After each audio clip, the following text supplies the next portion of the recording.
introduction of violence, in especially the presidential campaign, but also the campaigns that have happened before, including the primaries in almost all the parties. And yet, at the beginning, for quite a while, the electoral process was peaceful. So what is the role of young people? What are they doing to reduce or contribute to the violence, and what can we all do? In studio, I have Martin Mutera. Martin is from the office of the chairperson of the National Resistance Movement, and is a communications officer there. Martin, please say hello to our viewers. Our dear viewers of Family TV, good evening to you all, and thank you for sparing your time and getting to give attention to such country and knowledge building program, which is the Ballot. And I would like to pass my thanks to you, Mr. Baguma, for always giving a chance to the young people to actually air out their views as regards the upcoming elections. Yes, sir. You are very, very welcome. Next to you, and I certainly did not get a memo that it was a blue night, but I can see the blue theme cutting across. And next to you is the blue man, and you know blue for him is the party color. He is an aspirant to represent the youth of Eastern Uganda under the flag of the FDC. Ivan Masawi, welcome to the show. Say hello to our viewers. Thank you very much, Senior Mr. Baguma, for the years I've known you. First of all, it is an honor that is my first time here. And you're very welcome. I extend this opportunity to warm to appreciate you and the team here at Family TV for serving the Ugandans, but for also serving the young people. In another guest, I'm also an Anglican, and Church of Uganda is my church. I've seniorly also gone through church schools like Bishop Senior, but I've also served in the very church under BASCO, the Provincial Youth Secretariat. So when I look at such strides you've made at Family TV for our viewers and also us, to see that beyond the building us in spirit, you build us in leadership, but you also build us in civic responsibility to be critical about our societies, but also about the kind of environments that we live in. It is something I duly appreciate, and I duly also appreciate on behalf of the FBC, but also on behalf of the Right Honorable Nandara Makazi. I know he's tuned in today from Kwetu, and he will be following us. Thank you very much.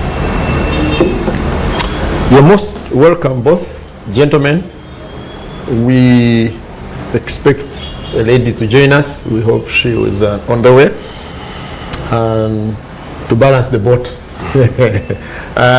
But gentlemen, both of you are involved in the current political process that is going on. When you listen to different voices, you read different discourses on the other different platforms, there seems to be agreement that violence in this later part of the campaign has escalated. So, Martin, yes, sir. Would you agree with that view that anyway violence has now escalated? Thank you very much, Mr. Baguma.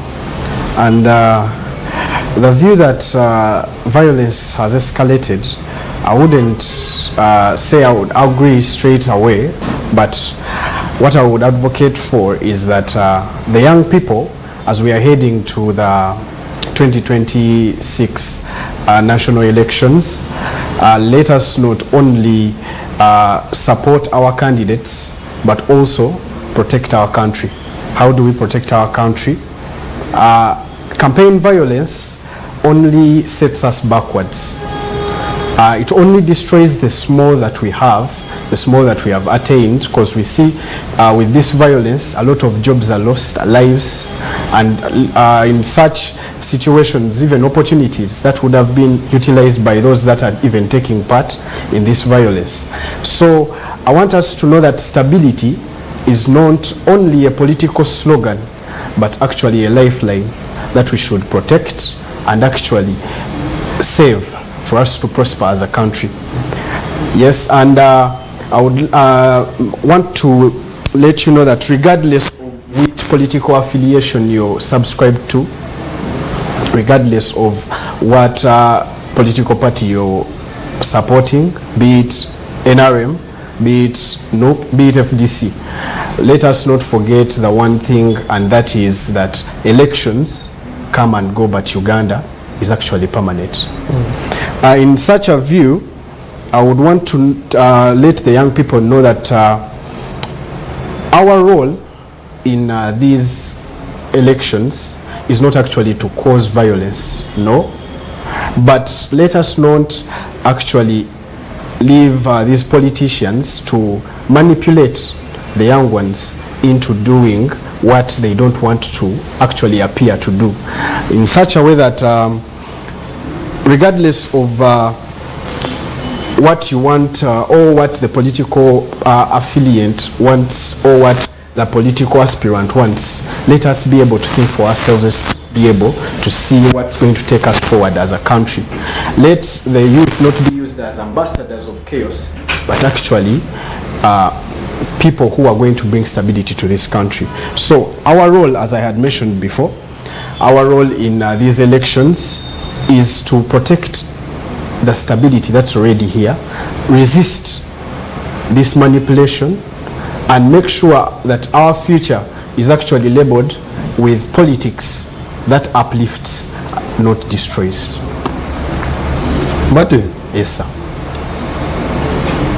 I will in a minute come to you, and so you should be thinking about whatever the good you are saying or what we should do. What we also need to think about what is happening, and that's why I need to go to Honorable Masawi. Yes, sir. Because I have had his candidate complain that he has been a subject of violence.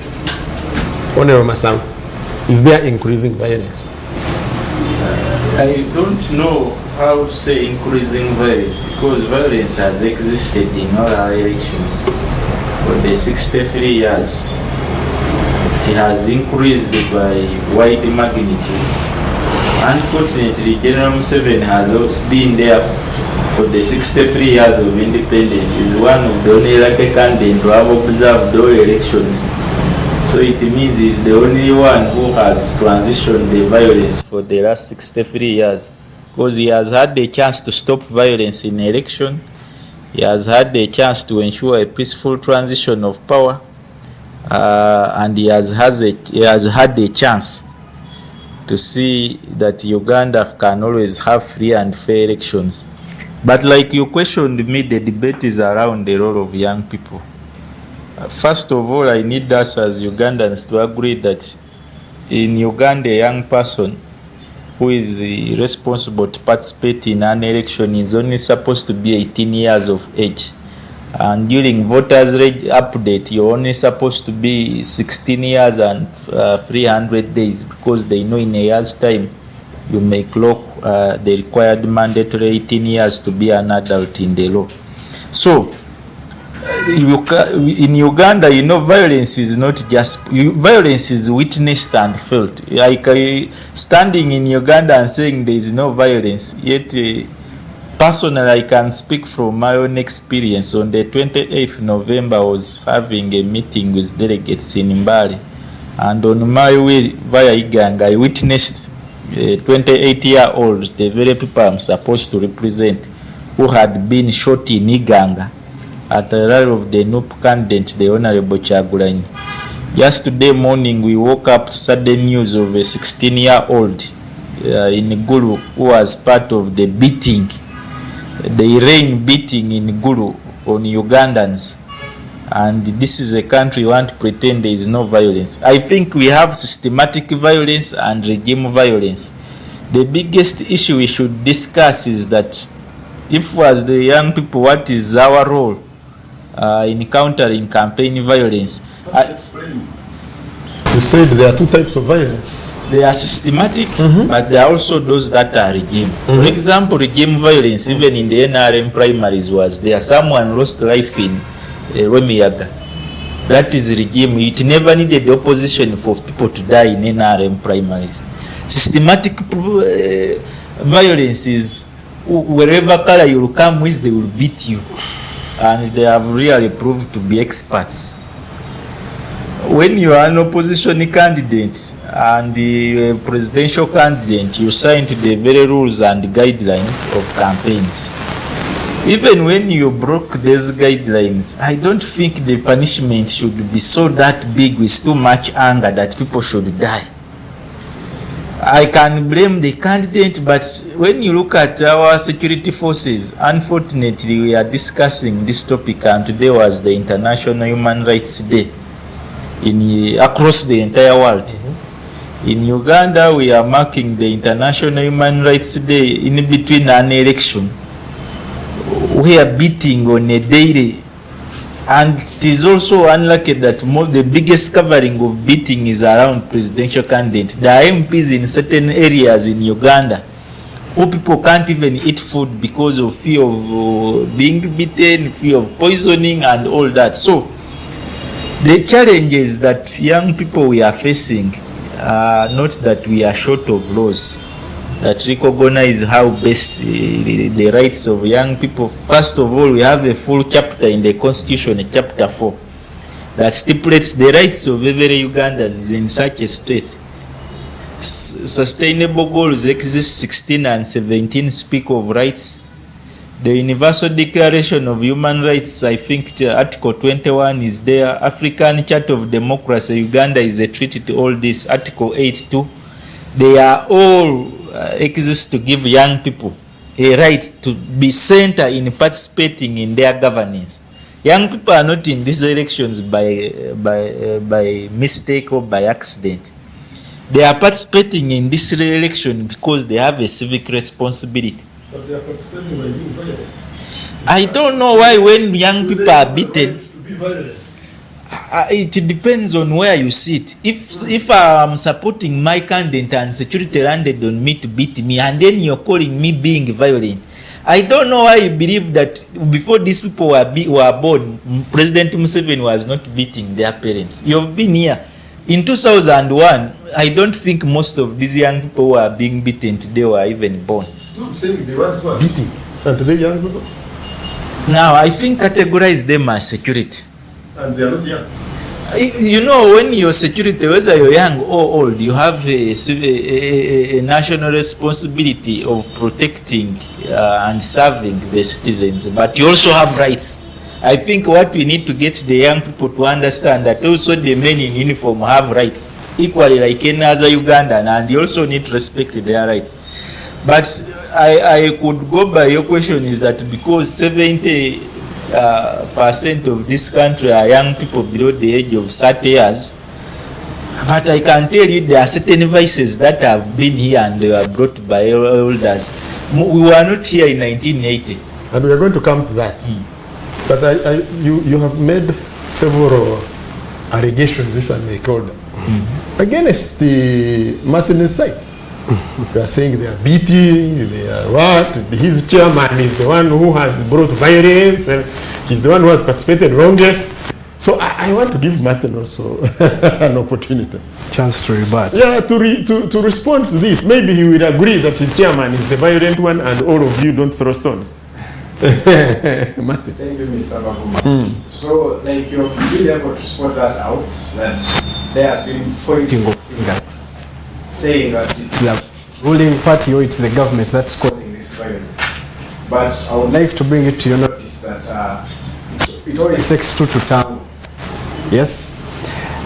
Let's not only taint the government with this picture of being responsible for this violence, because also these political affiliates that are looking for, all the political people that are looking for these votes, are playing a role in this thing in such a way that yes, the police is there. Our Uganda police and maybe the UPDF is mainly there to protect those that are looking for the votes and those that are here to listen to what their politicians have to say.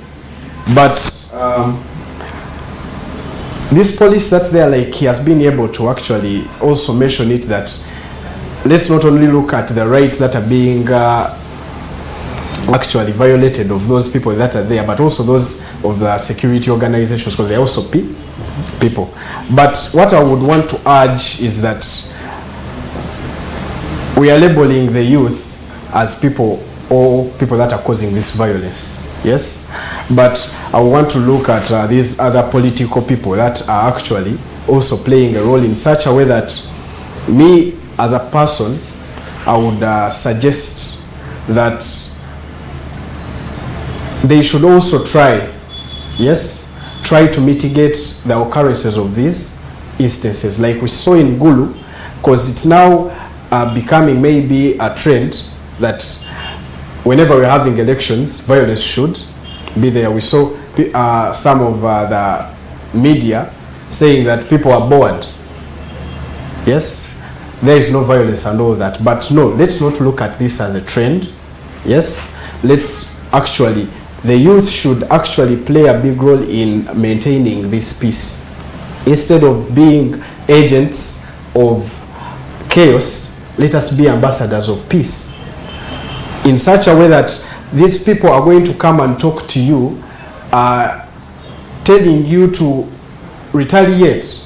Yes, these police are here blocking us, they don't want us to go. Yes, but as a politician, instead of you encouraging these people to retaliate to the police, because now we are looking at a wananchi trying to actually battle with the UPDF officer. Yes, how about you people that are looking for these votes? Let's take a good example at His Excellency. Yes, we see that whenever some of these opposition are heading to where they are looking for campaigns, they come with crowds following them to the venue. But in these crowds, there are those that have come in good faith to listen to what the political aspirant or what their political person is coming to say. Yes, but among them, there are those that have come with their ill will. Among these, one will get a stone and throw it to the officials, security officials. They will retaliate, and we will end up seeing people being beaten, those that were there for peace and those that came with their ill will. And we will all paint this bad picture onto the police, because these are the videos that are surfacing. We're only seeing police beating, yes, but we didn't see where all this came from. So what I will urge these political leaders, or those that are looking for, that are in campaigns right now, how about we take a route where instead of us, if you know you're going to go to Chenjojo at a certain field where you're going to address your people, how about you sensitize those that are rallying for you, to sensitize these people to actually come to the venue, come with at least 1, 2, 3 vehicles that are having your people, get to the venue and address what you're supposed to say to them. Because the moment you're going to come with crowds, the police is there to maintain peace, and something is going to happen and it will lead to another. That's why I said it always takes two to tango. He has addressed all that by saying it's the police or the government that's bringing up this violence. But I would want us to see that, look at this in like a two pictures. Let us not only be one-sided, let us also look at the other side, because the moment you're to stay on one side, you're going to end up making wrong judgments. The Honorable Aidah, you have heard this gentleman says, you know, you may be beaten, but you're also beating. I have served young people ever since I was 18 up to date. And you are still seeking to serve them And even I'm more. still seeking to serve them. But like I've told you, maybe you wanted we discuss the causes of violence before we shall give the solutions for counteracting campaign violence. The biggest causes of violence, first, there are those which are regime, there are those that are systematic, like poverty, like ignorance, like being used, like hopelessness. People who are getting some hope through some political candidates. There are those that are also deficiency of government in people's life. There are those who feel government is completely deficient and is the only way to send pressure. But then there are those of regime. For example, this is a popularistic regime. They are the earlier fought, they had the mass support of 80%. Now when it sees candidates are busy enjoying big crowds and what, their jealousy will be to cane you. And they have done it to Dr. Kizza Besigye until he disappeared. I witnessed it from 2016. They did it very well that even when they are bringing you out somewhere, they want to reduce you for the public to lose hope. So that is a regime approach to causing violence. But there have also been those that have been intentional. That they will make a certain group of people line up in a road, give them clothes, give them what. But for you who gives nothing, you're not, you don't give food, you don't give shirts, you don't give music, you're not allowed to have people. So, Ugandans, we need to wake up and have a honest conversation because the people dying are not Kenyans. They are average, they are taxpayers, they are average children, and the more we keep putting the problem in a blanket and not coming out to condemn it, the more it grows, it will bear beards, it will bear gray hair, and soon the consequences and effects will be felt and reaped by all Ugandans. So, coming back to his approach, the Electoral Commission is mandated to provide guidelines in any other campaign. And I think it has, yes. And I think it has. Whether it is applying them double standard, yeah, we have had systematic failures of all institutions in Uganda. You can't pull out the Electoral Commission as if it is unique.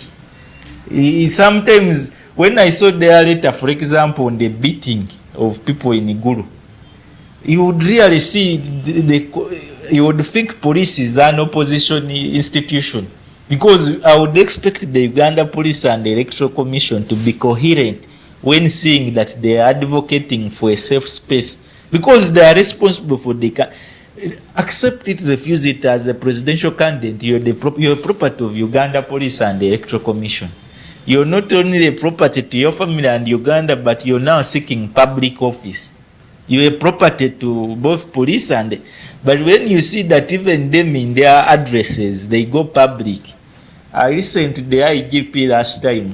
They last had such statements under the retired IGP now, Kale Kaihura. I listened to him last time talking about how he's counteracting the situation and how the presidential candidates are the cause.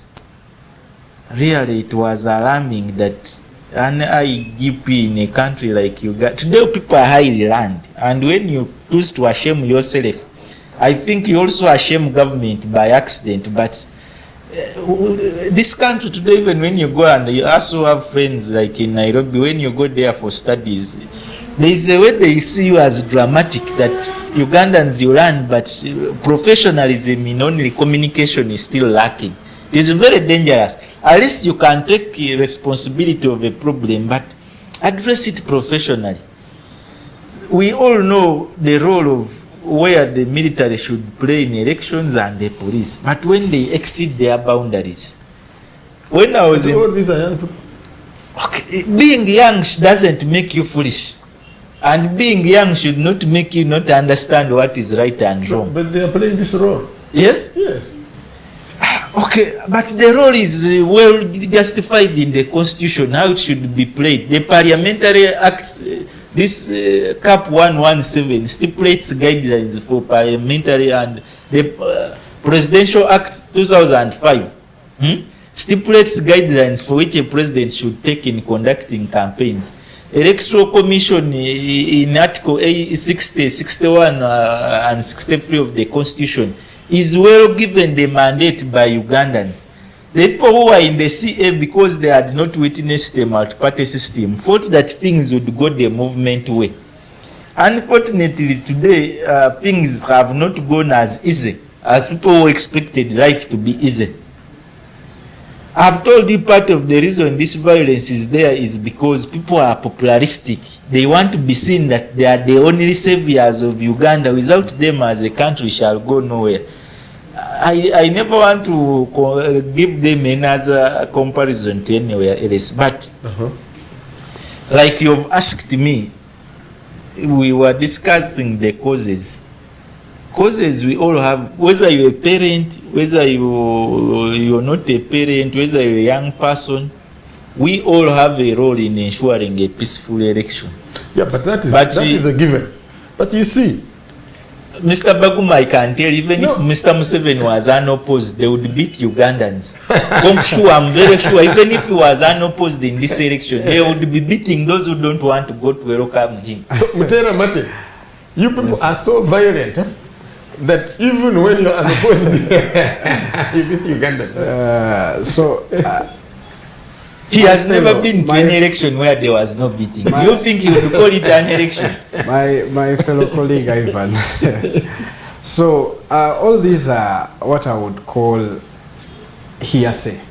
Yes, I would term them as presumptions. Like he has said, even though he wasn't unopposed, people would be beaten, but you can't assure us of that. Yes. It's just a presumption that maybe this would happen, that would happen, and this doesn't make it a fact. But you people, you are beating each other in your primary. You beat each other seriously. No, like I was like I wanted to also address that. The issue. NUP people also beat each other. I don't know whether the FDC did, but I know the NRM. So I want also to address that issue. But first of all, I would want to first look at what he said when he mentioned that the government or the ruling party is being threatened by the numbers that are being brought up by the opposition. And I would like to mention this, that with the NRM are based on structure. Yes? Structure is what wins elections. Yes? It's excitement that wins rallies, but structure wins elections. So I would want to explain that. Yeah, I would want to explain it in such a way that we are all quite sure with what we see with the voter turn-ups in the previous elections. We see that the numbers, and it was actually a question, some program I was watching, that are we sure that these people that are rallying behind these people will actually vote them? Yes? And that was a question to be debated about. And that's what I'm trying to mean. Having thousands on your rallies doesn't assure you of a vote, because you might find that these thousands that you're having are actually not even voters, in such a way that they are not even registered in the books that are supposed to register people that are supposed to take place or supposed to participate in these votes. So by structure, what do I mean? We saw in the NRM primaries that the NRM as a party, we register people, yes, people that subscribe to our party. And trust me, a number of these people are those that participate. Yes? So you going up and those are the people that participate in the general elections still. And me addressing that issue of excitement is what wins rallies, is that a lot of people, you're going to see a lot of people rallying behind you. Yes? But that doesn't assure you of winning elections. But I would you give see, an Martin, example. You see, Martin, Yes, sir. Both of you are really not addressing our theme. Yes. You have pre-arranged, prepared positions that you have to sell. And this is both of you. You see, you guys, your age mates, Yes, sir. are central to the violence. You guys are dodging this, both of you, Ivan is dodging, Martin is dodging. Why? You two, your age mates are central to this violence. They are the ones who throw stones. They are the ones who hold sticks and canes. They are the ones boxing each other. Yes. You know. I would want to say, yes, a contestation came about of who brings the violence and who is the person at the receiving end. Yes, and maybe that's what had diverted the discussion. But our main theme here is to see the role of the youth. You guys are, your role has been, yes, you are fueling this. Why? That's what's being said. We see you. Yeah, that's what's the guys who are being boxing said, young people. But we are here to see or look for solutions for such a thing. First of all, why are you fueling this? You guys, why are you the main participants, the ones who Yeah, let me begin by responding to him. He said they have structures. I pray to God, like it was in Kawempe North. The NRM has structures, And doesn't bring money, and Masawi, doesn't. you and Martin have insisted on not responding to why you people are participating in this election, why you are fearing the election violence. You Yeah, keep dodging it. it is not dodging, but it's just naked truth that the demographics of a country that has over 70% younger people, they will be the victims. Today, if Uganda was the perpetrators. I have told you that we were not born with violence. We have found it here, and it has been breeded by a certain group of people. There are even not very many. If God decided to take them, you would discover there are very few. They have just been holding it for very many years, and they know how to apply it on Ugandans. So there is no way on earth, me a 27-year-old, I begin to see anyone of 28, 29, 30, or 24 that is violent. This has just been a breeding ground that there are people who have decided to transition and breed governance. That young people should perceive Ugandan elections as a violent contest. Elections are supposed to be a contest of ideas, a contest of methodologies, a contest of techniques, a contest of approaches. But even now, a weak opposition candidate can leverage on the violence that people breed to also get attention, because he knows there will be no time to speak ideas, speak manifestos, debates. Because all the time you can find that as a TV you've covered more violent scenes than the presidential manifestos. You have more clips of violence, but you don't know what is the presidential's agenda on unemployment gap and the issues of digital skilling. So, like I told you, these are systematic challenges, and they have cancerously eaten the country, where you come to my question that as a young person, I don't take away responsibility that I have a role in ensuring that even if I did my role perfectly, when government is not the intention of breeding up a society that is violent free, the Electoral Commission itself had a role before the election to see that it conducts civic engagements with the population. Political parties, I'm a member of the multi-party forum. We sit with NRM. I don't know, we can hug ourselves with NRM youth league members. And but when you get out, we hear that they were beaten. And it hurts you a lot. Because it should not be that politicians love themselves, but the people who are supporting them to uplift their ideologies are people who are at war. So the whole thing of, I told you that in 2005, when the multi-party dispensation was brought into action, there are people who never recognized it, that we are going to a multi-party system of dispensation. We need to leave our movement war of saying all of it for us and none for them behind.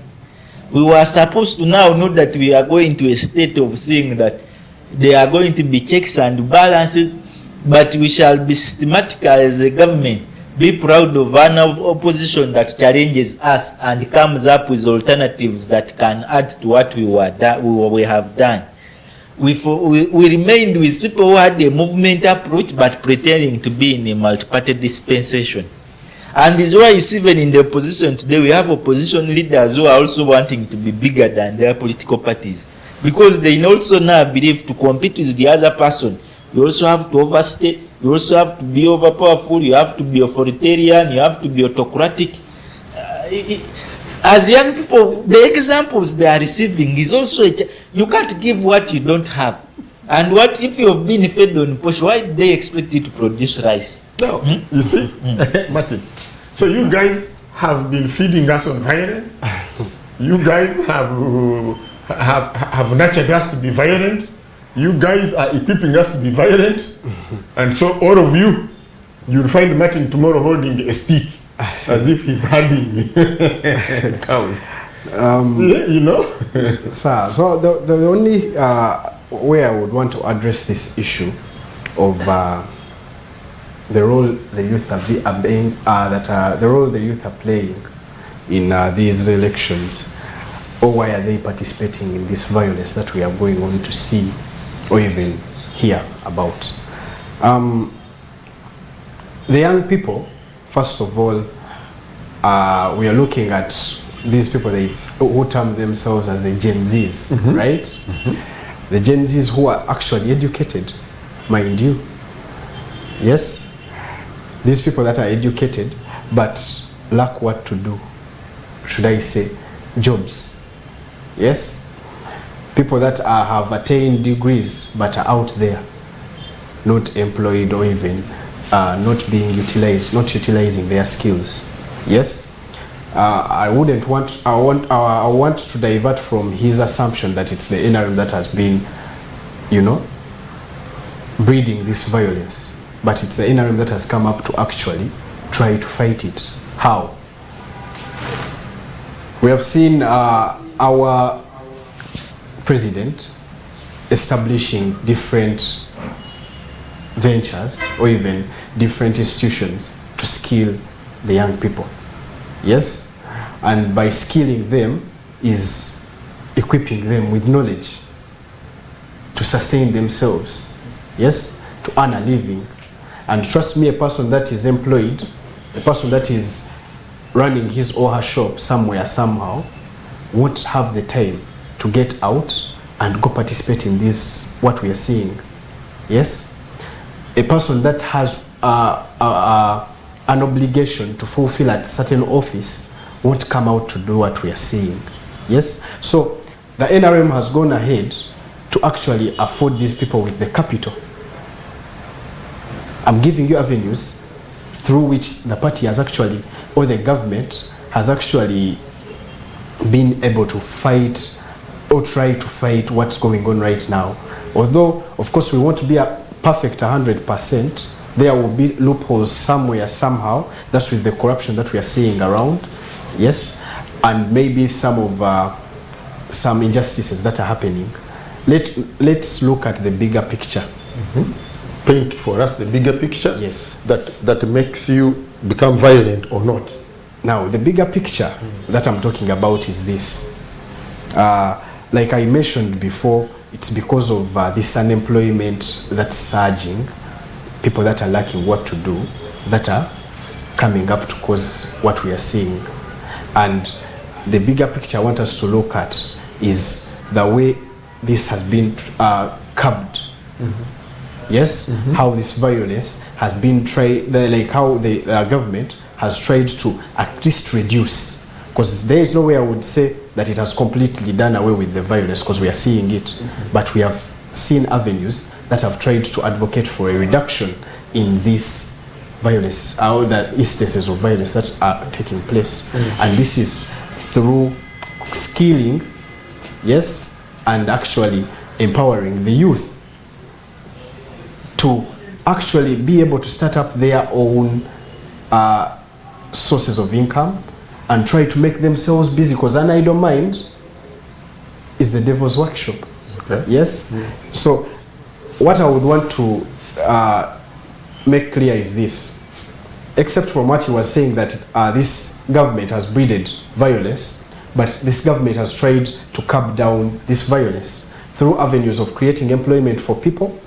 Though this has not been fully addressed or even fully curbed to the max, there are still loopholes, but that's why we are here again saying that let's try and look for avenues, or try to look for ways on how this can be done away with, by creating jobs, by empowering the youth through the different programs that we are seeing, the government has been able to establish, money that has been put in circles of these youth member groups that have been encouraged, yes, through funding and through skilling. We have seen TVET institutions all around the country that are being opened to skill, and we have seen programs that like PDM, Youth Livelihood Empowerment Funds, yes, that have been able to give these youth a chance at life, yes. So I would want us not to look at this government as one that has brought up this violence, yes, but as one that has tried its best and is still trying to reduce this by creating employment and fighting the big gap of unemployment in this country. And sorry to cut you short, and this being a part of the National Development Plan 4 that we are actually, that's underway, that was launched in June 2025.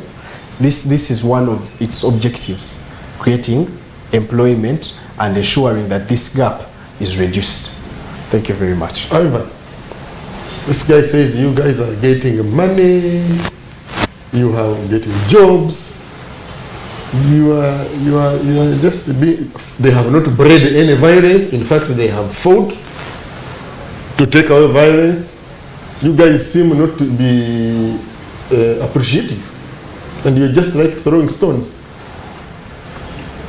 80% of Uganda's population was born under the current regime. Ubos is just 1 kilometer away from Church House.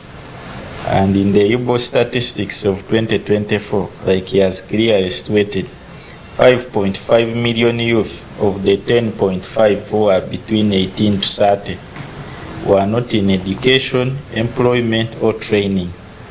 So young people being idle, first it is a cancer from ineffective governance that doesn't address issues of the right education, but also systematic private sector consumption of young people, because any government won't have more jobs, because this government has only around 550,000 jobs at public service. Is where you see the leader creates a job at every parish for a political spokesman and a representative to also survive. They are unemployed, and it is out of pity and courtesy that not that they are qualified. So I'm coming back to your question. I'm coming back to your question. I will give you case studies in Kawempe, where journalists were beaten. I don't think it was a result of unemployment. In Kawempe, where there are 200,000 voters in a register and not more than 40,000 people turned up, I don't think those people are very busy on jobs. Because when you look at the UBOS report, the poverty levels of such areas like Kawempe, which have slums, they was having people who don't earn $2.5 a day. So elections don't happen every day. That because I've moved to even some of the highly democratic countries on planet Earth, when it is time for election, everybody will offer themselves to go to attend it, because this individual is going to deal with your health, with your security, with your education, with your future. You're going to carry your future and place it in an individual to also have a contribution.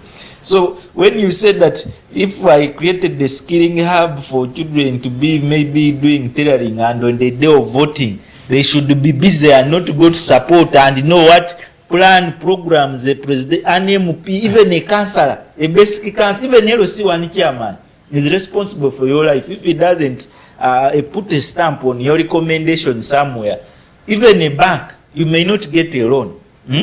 So when you say these young people should do, there are things you need to do before an election. An election, if you are an incumbent, you should not even bother too much to say that you're going to preach, and you should be preaching continuously. You should not come up with new programs. These people actually say they are protecting the gains. Okay, you know, a performance, even the weakest child in class, sometimes their parents would be happy when you're the best over them.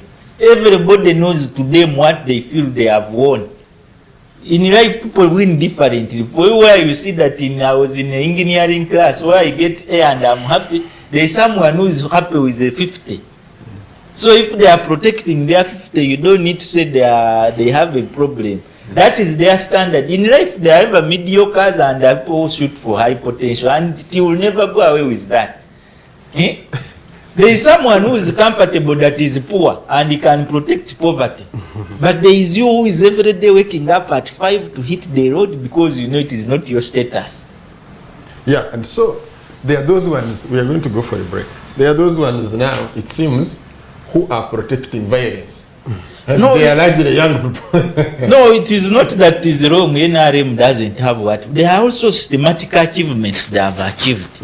And personally, even me speaking in Bumari and Ududa, where I began from, there is not a Mac road, but there is where I originate. I started from a UP school. I went to Berer, is USE. Out of the 200 in the class, we have us who got degrees are like 3. And you don't be happy because for you made it and your friends are in the village, you have more children than you, they wake up to dig, they sleep in a mud house, for you have permanent. You don't celebrate that. Okay. Because there was supposed to be a government to fight for equality for all of you equal. Well, we are going for a break. Yes, Mr. Baguma. And we are going to come back immediately. You'll have a chance. We come from the break. Yes. You are going to respond to these things that have been said. So, Yes, sir.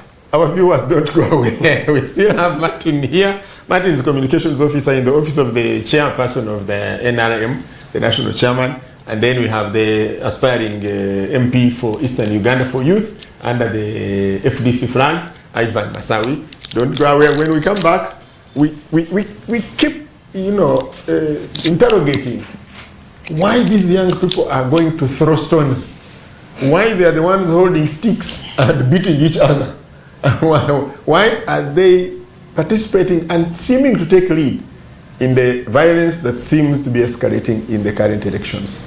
Baguma, thank you, Simil Richard. We have yet another hour. Short break is coming up. Don't go away. We'll see you in a while.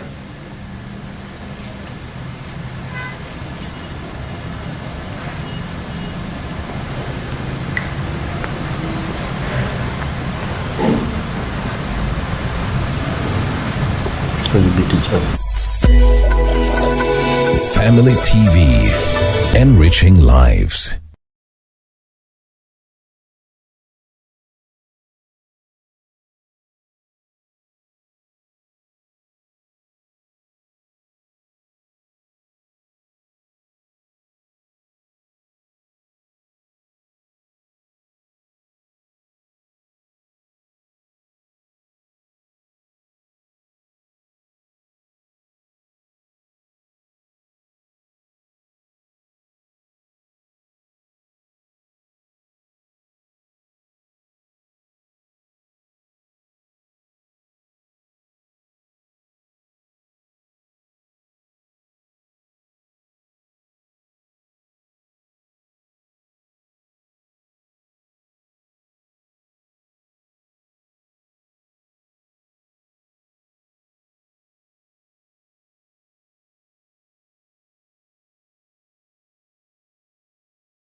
Welcome back, and thank you for staying with us. It's the Ballot 2026, it's Family TV, and we are just having a chat with my colleagues, and we're looking back at the topic we were discussing and the discussions we were having, and we're focusing on the role that young people are playing in the increasing violence in the current election campaigns, particularly the presidential campaign.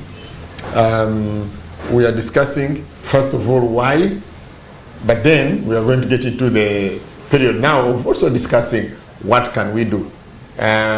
When we went for the break, and in studio, I'm with Mutera Martin, who is a communications officer at the office of the national chairman of the National Resistance Movement, NRM, and honorable aspiring FDC flag bearer for youth for Eastern Region, Masawi Aidah. When we went for the break, Martin. Yes. You wanted to respond to what Ivan had been saying, that you guys are the experts, not just in meting out violence, but also in training the others to be violent. The first thing I wanted to respond to, as regards what he had said, he had actually rebutted what I had said, that these people are not having what to do, is not making them, but he's saying that should they stay at work and not come to hear what their candidates have to say. And we are living in a generation where by this phone that I'm having, I can actually access a lot of things via the internet. Yes? So these rallies, I wouldn't have to physically be there to know what my candidate said. We're having different platforms that can be utilized by these young people, yes, and get to know the manifestos, the people that they are going to vote into power, what they have to say, what they are going to do for them. So I wouldn't want to say that you should stay at work and not know what these people you're going to vote for have to say, but there are different avenues that you can explore to get to know what these people have to say. And the main issue is that day, 15th. On that day is when you will have to decide. Yes? Is when you will have to decide that this person is under, I'm sending to the office of the president to represent my needs.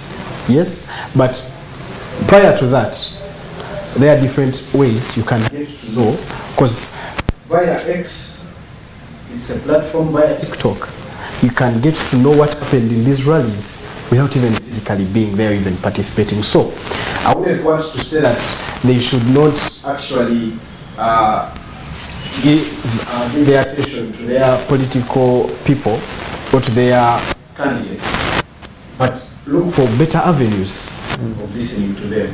But yes, the online thing that you Gen Zs are touting, you have made it an extremely violent place. See, violence is not just physical. yes, Violence is also virtual. Do you know, you are bullying each other, you are hammering each other, you are talking to each other in the most violent ways. You are really so even the virtual space, yes, is not safe. Yeah, it's not safe, but it's also up to us to make And it. it's the young people who are there. Yeah, it's not safe because of us, but it's also incumbent upon us to make it a better place, because no one will come out from a different state, or no elderly person that will come and actually make it a better place, or try to reduce this violence that's happening. Yes, people are exchanging words, attacking each other, but how about we also be the agents of peace there, online? Yes, let us, the young people, also be able to advocate for peace via these platforms. Let us not only advocate for violence, let's be ambassadors of peace also via these platforms. If you're seeing these people attacking themselves, doing this and this, what should you do to also try to stabilize or even create stability or also via these platforms. Let's not only be these people that are going to support what these political people are putting in us, what they are manipulating us to do, because trust me, in political camps, there are always these individuals who have to run the propaganda online. Yes? But let us also have those that should be able to say the truth on these platforms. Let us not only have these that are going to push, you know, the agendas of their candidates. Let's also have individuals or the youth among ourselves, those that are going to be there and say, no, you're saying this, but this is this. That's the only way we are going to fight this violence. Yes, it's there, but it's upon us to also try to mitigate this. And the other issue I would want to address, you had mentioned about the slogan of protecting the gains. And he said, which gains are we protecting? Yes, he said that even a student can be in class and get 50% and is contented with it, and the other is looking for higher. But he said people can be contented with mediocre performance. Mediocre performance, good. If he's saying that, because now he would be terming the government or NRM being contented with the mediocre, but he's a result of this regime. You think I'm happy with what I am? You're not. That's upon him. But he's a person educated and running for a parliamentary seat. Isn't that a gain? Out of this political era that he's calling or tainting to be bad. Yes, he's not the only one. I'm also part of that regime. Yes, and many other youth or individuals are part of that regime. So let us not, just because we want to push our agenda, yes, or maybe because he's part of the opposition, let us not overlook the gains that this government has been able to achieve. Because where he formed Uganda is not where it is right now. That is your chairman. Yes. Okay, but you see, he's been listening to you and some of the times shaking his head while you are for me in a disagreement. But Ivan, you guys are violent even in the virtual space. You're violent on social media, you're violent digitally. So this violence is not just on the streets, it's on the cyber streets as well. I will not have, the question doesn't give me a chance to respond. I don't know if President Museveni, because he started under Obote, going to the bush to overthrow Obote, he was not satisfied with what Obote had given him as education. He served under his cabinet, he was a researcher, he was in government. I don't think he was not contented that he had to protect the gains, but chose to overturn. So coming back to cyber misuse. So you are saying even for you the gains you may have got, it doesn't mean that you will not go and fight for better. Human beings, we are naturally people who are about, we feel what we get. You can't preach to me nonsense and I say I will pretend I'm feeling it. Governance is felt. Governance is not causing confusion like a corny man, you speak. Governance is felt. People feel it in their lives. They live it. Their aspirations and their hopes are reflected. Their future is determined on that governance. It's not speaking like a corny man, what? So coming back to your question of cyber security. Cyber bullying, cyber violence. Cyber misuse. The Honorable Sereko advocated for a law, the Computer Misuse Act 2021. But to some of us, I'm an engineer by training. I'm a mechatronics and biomedical engineer. Key of our digital misuse in Uganda also results from our digital literacy as a state. Very many people go to schools, they have never touched computers, but when they get their first salary, they buy a smartphone. But also the anger in the population. We need to address this to a fact. we have a certain group of population that is seeing government deficient in their lives. They are naturally angry.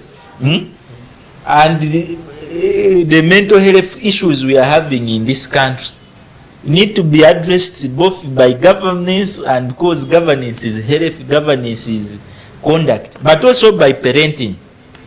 The church, you always do your work at family TV here, you speak to people's souls. Cultural institutions are always doing their part.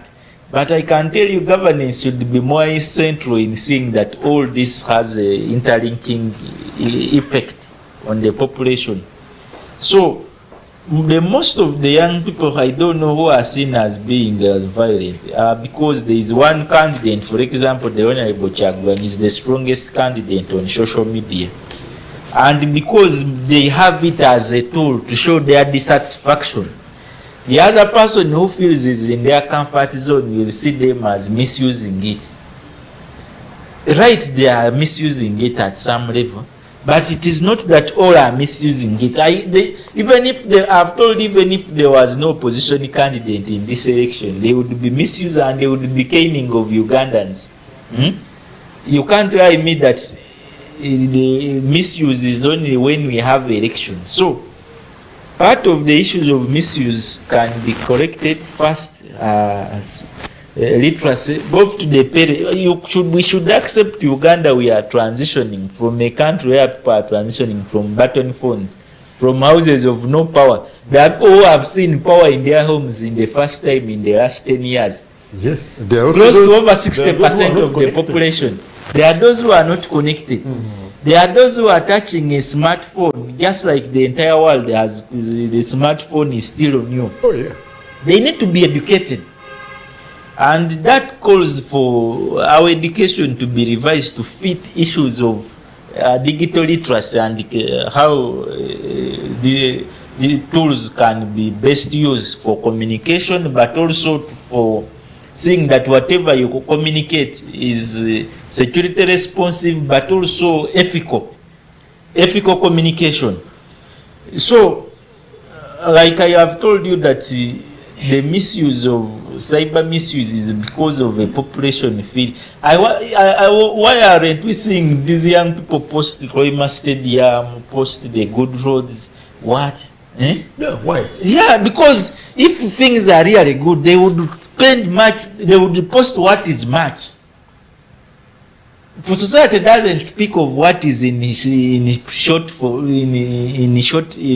supply. Society will always speak in what is in much, in more supply. They don't speak of deficiency. Okay, so if poverty is much, if violence is in more supply. Now you've understood my. Society cannot come and speak of wealth, when poverty is the one which is in big supply. It is just a human rule of thumb. What you see most is what becomes the top. Just like campaigning. If you're more visible candidate, you're more engaging, you're more attracting, you communicate more to the population, you speak on what they want to hear, it is natural that voters will align themselves to you. They all, human rights, we always want to see what is growing. We want to also associate ourselves with what is big.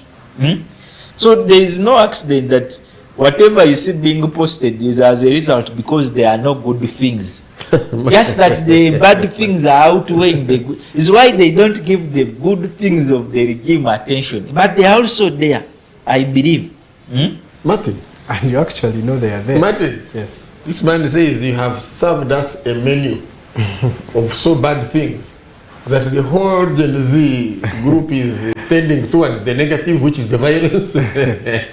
And very little good to inspire any non-violence.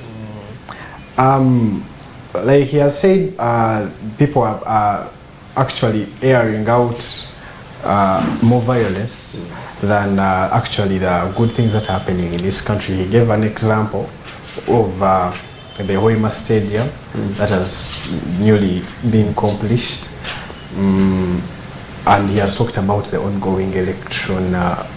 Because people will not campaigns. celebrate a stadium built on loan, knowing they will be the one to pay debt.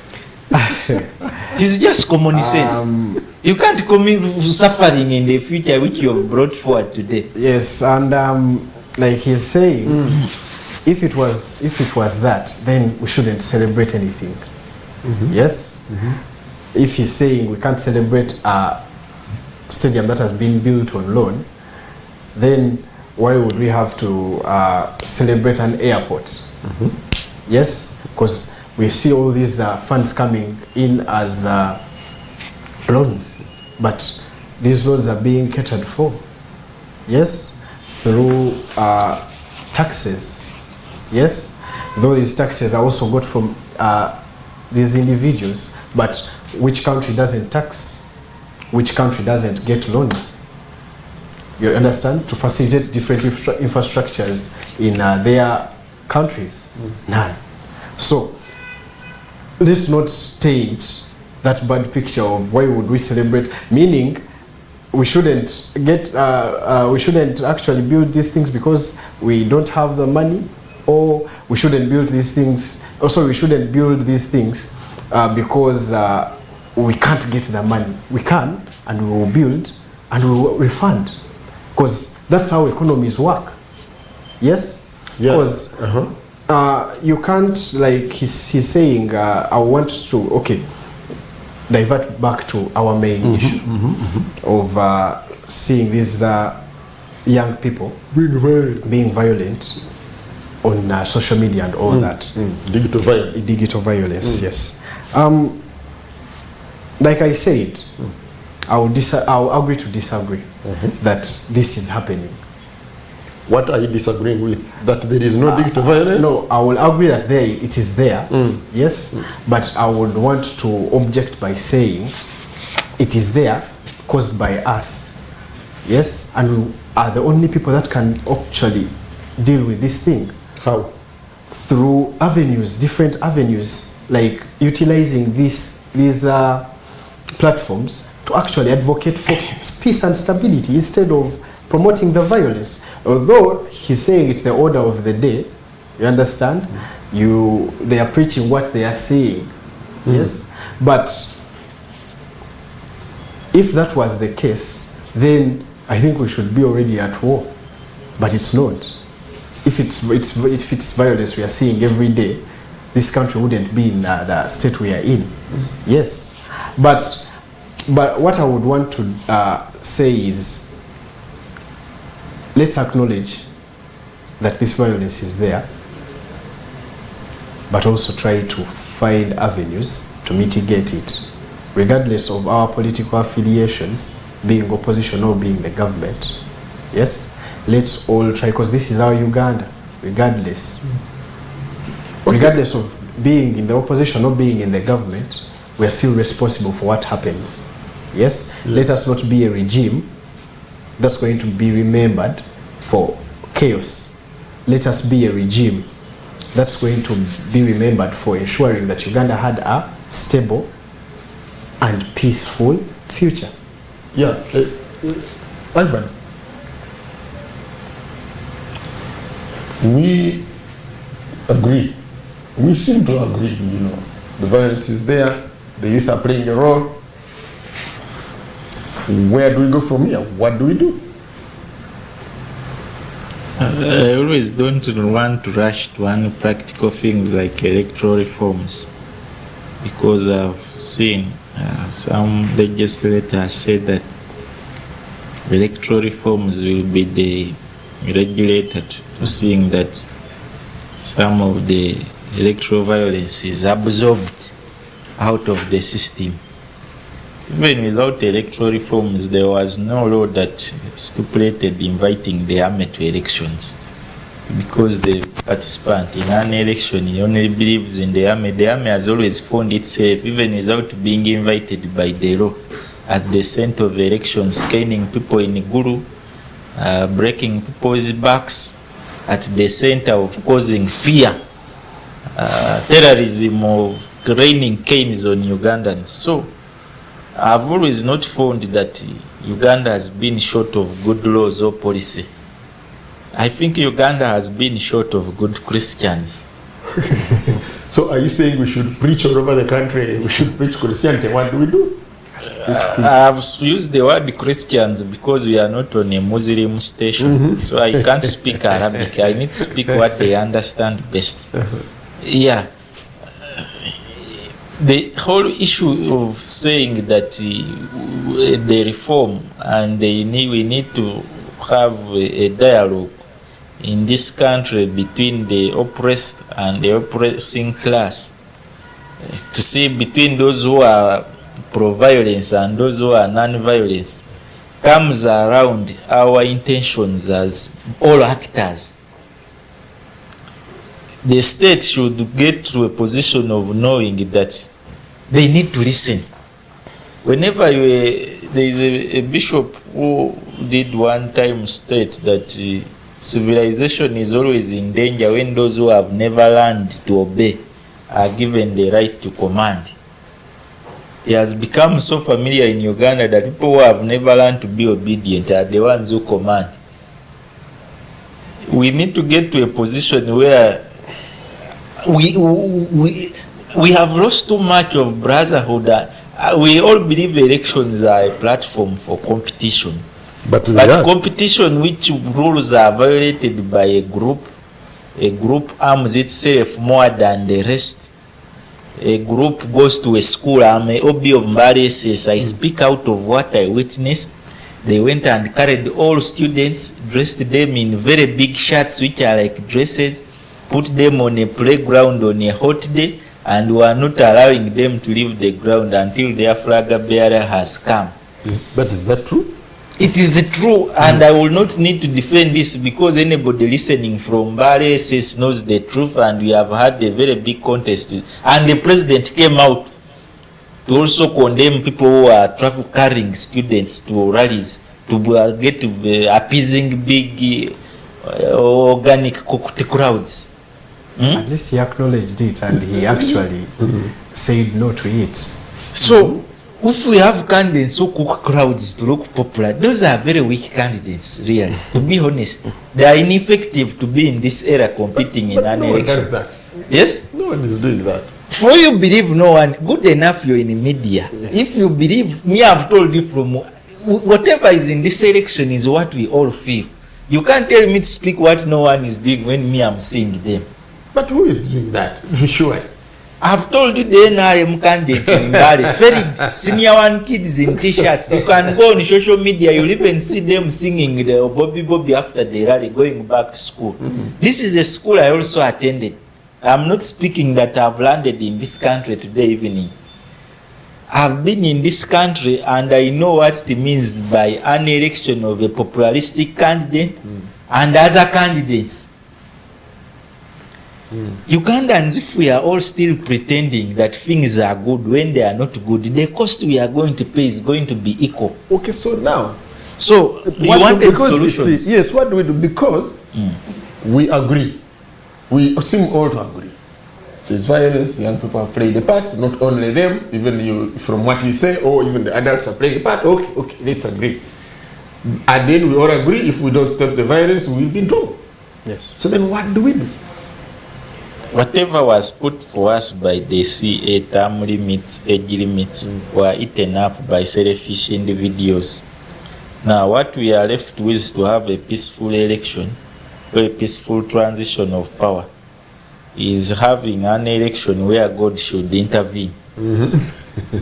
I come to Family TV believing God exists. Yes, we all believe. But also God gives us God for Uganda's situation needs to also intervene and maybe see that some people are positioned right where they should be at this time, so that those who are also positioned for such a moment come to live their real time. But the practical solutions is that we have had laws, but we need to have a tabled referendum as a country to see how best do we handle the issue of transition of power. Because this election is not between new people. It is between one old figure and new young people who are always trying. For me, let me pull the leg. For you, pull the ear. The one who pulls the most painful part is the one who is beaten thoroughly. So, if you're in an election that is of such a... First of all, it doesn't cost you to a free and fair election. We cannot even discuss the role of young people in campaign violence when we are not ourselves having what constitutes to be a free and fair election. A free and fair election doesn't begin with campaigns. It begins with civic engagement, the people being taught, people being prepared, the internal primaries of political parties, the role of political parties, civil society, interreligious council, churches, cultural institutions. They all be center players in seeing that we constitute a free and fair election. But this is an election that is determined by a group and security forces. They will regain, power will go off at a time they want when a certain candidate is in a certain region. Internet will be tapped in a way they want when a certain... So as long as we have all this drama, it is just pretense. And we need to reform. And violence will happen. I have told you violence is breeded, and we are all producing. I have also started. It always pains me that I am not doing enough, that also my children are going to feel it. They are going to. So it is always has to be systematically intentional to cut off that umbilical cord that has bred. At least if there was no need for election, it would have been better. We would not be losing Ugandans, seeing journalists caned, seeing high cost. Okay, maybe those who enjoy getting free clauses because they had one pair would miss out on free clauses. But we would lose a lot of wastage, which is being caused by an election. At least we would maybe agree to a certain corner. But when we look at the solutions, we want to see that young people, I have told you the first thematic is we need to get a holistic debate as Ugandans about the issue of transition, but the issue of tolerance. You can't tell us that we be humble when the government is feeling that why are you not supporting us? We shall beat you. Yeah, so that's okay. So we need a discussion, a national dialogue around it. Yes. A people-centered governance will not be achieved. We need a people-centered governance, which was achieved through an election, and that can't be a solution. Electoral reforms will be a small one, but like I've told you, we need a comprehensive stakeholder dialogue. For the first time, people in NRM should think of their children. There were people, Langis and Acholis were once famous, you knew of that in this country. So, no, I agree, I have listened to you on that, but you also seem to imply that that cannot happen, that national open-minded, solution-seeking national dialogue. You seem to imply that in the circumstances it can't happen, and you know. This is why I told you we need God's intervention. God is also a player in this yes, world. Because I picked that as well, that we also need divine intervention. So in action was maybe we are going to pray. You are saying we should pray. Even now when we are being beaten, we pray. Yes. The people wake up and die at some of these rallies, pray, and they end up dying. Yeah. So what I'm saying is these interventions you are recommending. Yeah, but I've told you. Get the viewer. I've told you those that are practical. Yes. But I've also told you Uganda has never been short of good laws. It has only been short of people of goodwill. So we have very few people in governance with good. Our prayer is to pray for people with good hearts to be people in power. In the government. Okay. So Martin, yes, you have had the proposed solutions. Yes. No, he has his. You guys should get out of power and leave this, and we shall have a solution. It even never needed him to. He just needs to have a good heart. If power was meant for you, use it with a good heart, but not power where you slaughter others to remain in power. But you have bad hearts. Not really. And I would want to first address the issue of security organizations. That's the police and the UPDF. Like he has said, Uganda has good laws, yes? And we have the Police Act and the UPDF Act in use. And I would want to advocate that these people that are being seen in these clips, the security officers that are doing all these atrocities, one of the solutions I would want to suggest is these people be brought to justice, yes? Because now it's a few individuals of these security organizations that are tainting a bad image to all. Now, like Sorry, the Uganda say Omuliyamamba abomu navumisa ekika kyonna. Yeah, the image of the election doesn't affect FDC no NRM. It takes us all. When you leave here and go to another country, yes, they will say Ugandans, you guys, you're a mess. So, like the spokesperson of police, Mr. Rusoke, mentioned on Monday during a press conference that they are going to investigate into these matters. Yes, and I'm sure that if we are to give them time, people that are participated in these things, all these atrocities that are happening, will be brought to justice. And that's what I would advocate for. Not to say that security organizations are bad or shouldn't be part of these elections, because they're there to keep peace and stability in the occurrence of these things. So the first solution I would have to say is that those that are participating in these violence instances be brought to justice, and this will act as an example to those that are to come, or to those that will be part of the next elections. Secondly, the youth, who are being the main characters in these violations. One thing I would want to advocate for is that we fight and see that we ourselves be the ambassadors who are going to advocate for this peace, because without us, we are not going to attain what we want. The youth make up the biggest voting bloc, and with this comes with the responsibility to ensure that these elections be carried out with peace and stability instead of being carried out with violence. So it all begins with us ourselves, regardless of our political affiliations. Let's all come together, see avenues that we can exploit. If it's recording and bringing these people that are being used by these political affiliates or the candidates, let's record them, because at least then we can identify that in this crowd it was this person that brought up this incident, and these people will be brought to book. Good. Now that's the second, us participating ourselves, yes, in trying to curb down this vice of violence in elections. Thirdly, what I would want to say is that sensitization is one of the key things that should be done by this government. Sensitizing the people or the youth about the dangers, because they are seeing them actually, or even sensitizing them on how they can be able to curb down such instances, sensitizing them on the benefits of peaceful elections. And I think with this, like he says, then maybe we would be able to get a peaceful transition in power. But a peaceful transition, we have always been seeing them.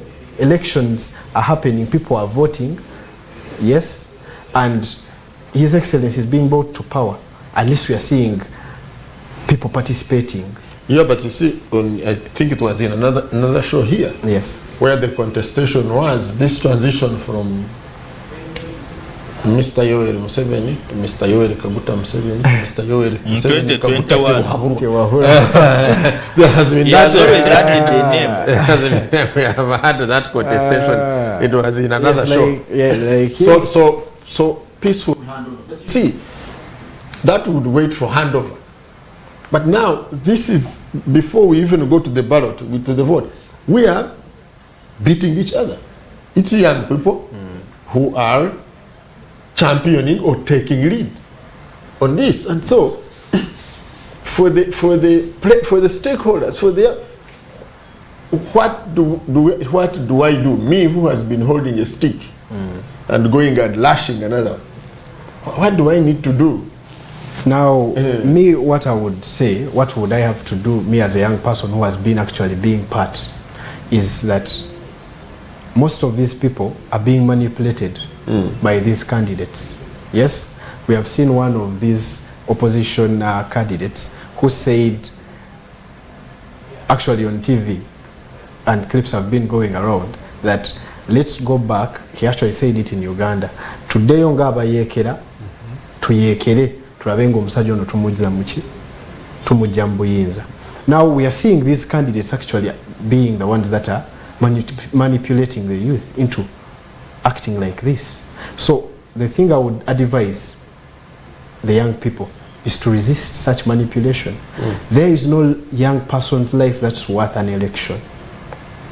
Yes? You can't lose yourself to a candidate who is going to actually, after getting what he wants, or even after these elections are being concluded, won't come back to see those people that sided with him.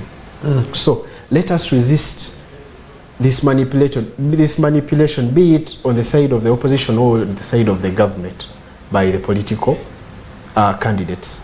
Let us resist this and let us be those that actually advocate for peace and stability. Masawi, you are going to face an electorate, and because for you, a youth MP, you are going to face an electorate that is totally formed of young people. I was voted up in the structures by the fellow young people. And these people are holding sticks and throwing stones. They are going to bust your head. There is something we are also not discussing, the cost of being a politician in Uganda. First of all, that makes you violent. I've told you cost. In a poor country, when someone is overspending, the risk of losing is high. So the disparity becomes high, and he needs to see. If you are lucky to see the NRM youth primaries at Kololo, or that for Entrepreneurs League, I don't know whether those Ugandans landed from Canada. Yes? But you saw at Kololo what was there. The beating between people of one party because they are in contest to just be. They are all educated, civilized, they went to school, and they have spent money. It's not that they were being beaten for free. They are being beaten for having their own money. In this era, you're beaten for having your... So the cost of being a politician, the stake has become so high. They were beaten for having their own money. None of those people who are beaten in Kololo, like he said, lacked what they do. Because to be a chairman of a district for entrepreneurs, you have a business. Or to be a youth chairman and come for NRM youth primaries for voting as youth security or Berer. You don't be so idle that you're a chairman of it. You at least you have an office. But you came here to be beaten for having too much to do. So the cost of getting power has dictated the cost of violence. So in the elections you have only two. Politics is not because it is a game of influence and advantage. Even when you have the influence, the advantage of money has still remained a very big yardstick. That even NRM people who will vote an opposition who has given them more money than the NRM candidate because they found money as their interest, not the flag. But we can't be sure of so this. what do we do? No, I mean, for me, Yes. what? Because see, I was coming to the solution. I was just giving you examples of people who have been beaten as a result of them being too much or having too much responsibility. It happens here in Uganda. We have all the sweet and ugly examples. So the whole issue is that in part of our regulation, we need to regulate financing. Whenever political financing goes too much, the people now look at elections as an end game of life. Having reviews against political financing helps to level classes. We should not level elections that is between a game for the rich to know what is the price of the poor man now. Election should not be a shop that the other time I bought them 5k. Today it is 10k. If they refuse 10k, we shall fight. So financial regulations need to be adopted. But even with adopting financial regulations, we have still failed systematically to move out of a transition of seeing election as a military process.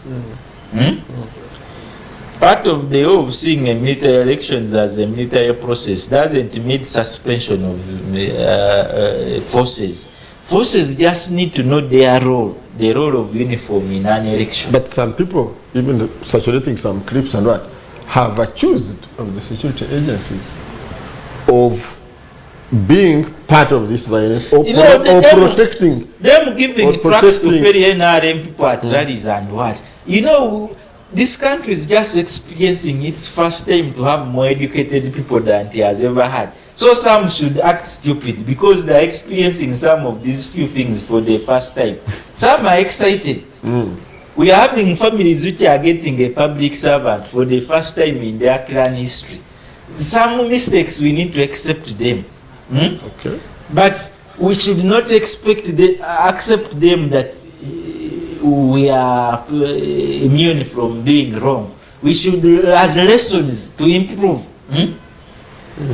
Okay. The whole issue is that when you see, for example, we have a law that entitles us to remain at, I think, Article 97 of the Election Act, to remain and witness counting at a certain distance beyond the designated polling area. Yes. Because it is released as polling area, not even station, to stand at. But then you see a justice, highly educated, saying, go back home.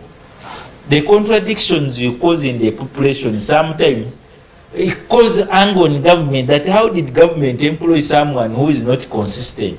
And so you get your canes. So I've always told people in the NRM that true President Museveni may have certain weaknesses, but also don't be so weak that you cause him problems that he employed you a weak cadre. Yeah. There is no perfect human being, but the challenge is some of these human beings, they want to be so weak that they also justify. I've ever been in a weak company, but I fought so much to be excellent that at least they will say the company is weak, but you people down here, you're trying to do your best. Yeah, so I hear you people talk about talking, getting to the table. He has talked about an interesting issue of regulating campaign financing. Now, we hear that your office, the office of the NRM National Chairman, is the pivotal one in distributing money. Is this money fueling violence in the electoral process? Like you've clearly said it, we are hearing, yes? And there is no certain direct proof that these things are happening. These are just presumptions. And like you've said, he's saying the cost of participating in politics is very high, yeah. Very high. In such a way that with money, people can be diverted. But I think it's not that way. We have seen the previous elections, yes, where a number of the opposition members were being voted into parliament. And we see it was the young people that were being voted into parliament. So I wouldn't want to bring this as an issue, because these young people didn't have that money he's talking about, yes, but they ended up being voted into parliamentary seats. Into positions. Yes. And being voted in these seats, people maybe looked at what they had to give or what these people had to offer when in these seats. So let us not drive it into this point that it's the money that will put you in the position where you are. Yes, the money might act a role somewhere, somehow, but let us not base the politics on money, because we have seen people with so we should regulate or we should not regulate? My position would be saying that politics is having or being characterized as for the rich. Yes, we should fight this narrative. Okay. Because we are seeing potential leaders who don't have this money, yes, and not being voted into good positions because of that narrative of that the rich should be the ones to get into this position. So My suggestion is we fight this narrative, yes, and see that a person or a layman actually looks at the substance of the person he or she is going to vote into power. So, okay. Ivan, you seem to kind of come off as what can I say, despondent. This thing is happening, it was cultivated, it was bred, so we are like, okay, we have nothing to do. We are going to have young people caning people and boxing them and kicking them as part of the elections, even subsequent ones. Even in the Bible, there were saviors. Jesus is one of them. I don't think God has forgotten this country. I only believe maybe he's waiting for time to send us. And I believe the time for God sending us a savior is also near. For saving us, a revolution is also near. The only issue that I feel bad is most young people, we don't learn. We need to learn from our history what has gone bad and also admire elsewhere. I've had a chance to travel to some other countries, and when you see there what you learn and come here to this, some of your colleagues will see you to be mad. When you're telling them these things are feasible, they see you not to have something right. They believe their life in the entire world is like this here in Uganda. We don't need to adopt others, but we just need to work to see that we improve the potential of what Ugandans have to offer, both to the country. So, because Uganda is not that it will offer anything to the state, it is the citizens to offer Uganda so that Uganda weighs more than it weighs today. And that also has an impact. Generally, that is centered around the governance, and the elections are the heart of governance. So, coming back is that young people, we are not always crying. The whole victimization of this countering campaign of violence, me telling you is bred, is that you cannot solve a problem without accepting its causes. So one of the solutions is to accept. This acceptance is always the first solution to any problem. You can. How do you desire to solve it when you have not accepted? If you're a drunkard and you don't accept that drunkardness is the one maybe causing me to drive badly or to dance where I should not dance from, how will you know that I'm dancing like this because the bottles have made my legs weak? Yeah, so actually, my whole interest in whatever you get such of is to push Ugandans to accept where we are doing bad, so that we now look for where is the turning point. Yeah, but you see, this country, we know when we are in such discussions, we want to speak MPs. This country has 3.3 million leaders, and its wage on administration per financial year is 9.8 trillion shillings. okay, so It is one of the countries the most expensive administration on planet Earth. that is given. So we because we are running out of time, we need to wind up. So each one of us is going to take their 2 minutes. So Aidah, you are participating in this election. This campaign is here until mid-January. How do we get young people to reduce or even stop designing, planning, and participating in electoral violence? Some questions are asked late because the environment is very key. There should be an environment that advocates for free and fair elections. You can't organize something in a dirty place and expect clean results. It's too late. So the environment should be intentionally shaped to see that young people express their potential in an environment that is credible.